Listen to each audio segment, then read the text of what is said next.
প্রিয় খামারি ভাই ও বোনেরা, আজকে আমি আবার নতুন একটা টপিকস নিয়ে আপনাদের সামনে হাজির হয়েছি।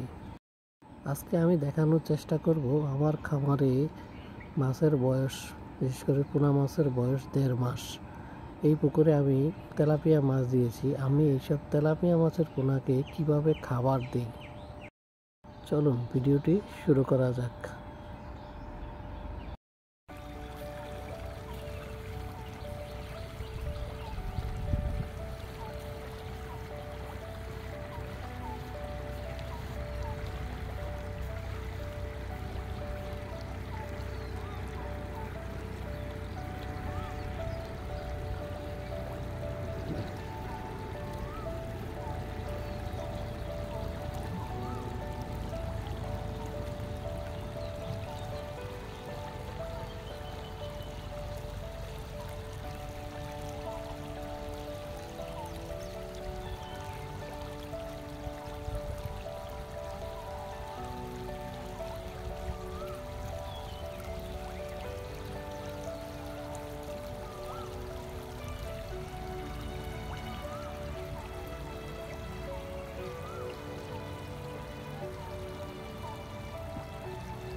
এই ভিডিওটা দেখার পরে আপনাদের মনে হয়তো 2 ধরনের প্রশ্ন তৈরি হয়েছে, যে আসলে আমার পুকুরের চতুর্দিকে এত চওড়া পাড় থাকার পরেও কেন আমি পুকুরে নেমে মাছগুলোকে খাবার দিচ্ছি।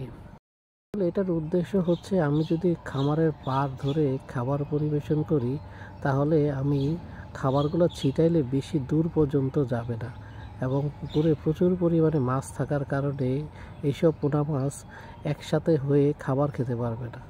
সেজন্য আমি পুকুরে নেমে সম্পূর্ণ পুকুরে খাবার দিচ্ছি। এখন আপনারা যদি চান আমি আমার এই ভিডিওটা কন্টিনিউ করি অথবা নতুন নতুন টপিকস নিয়ে আপনাদের সামনে হাজির হই, তাহলে অবশ্যই আমার এই চ্যানেলটাকে আপনারা অবশ্যই সাপোর্ট দিবেন। এটা আপনাদের কাছে আমার একান্ত অনুরোধ। ধন্যবাদ সবাইকে আমার সাথে থাকার জন্য।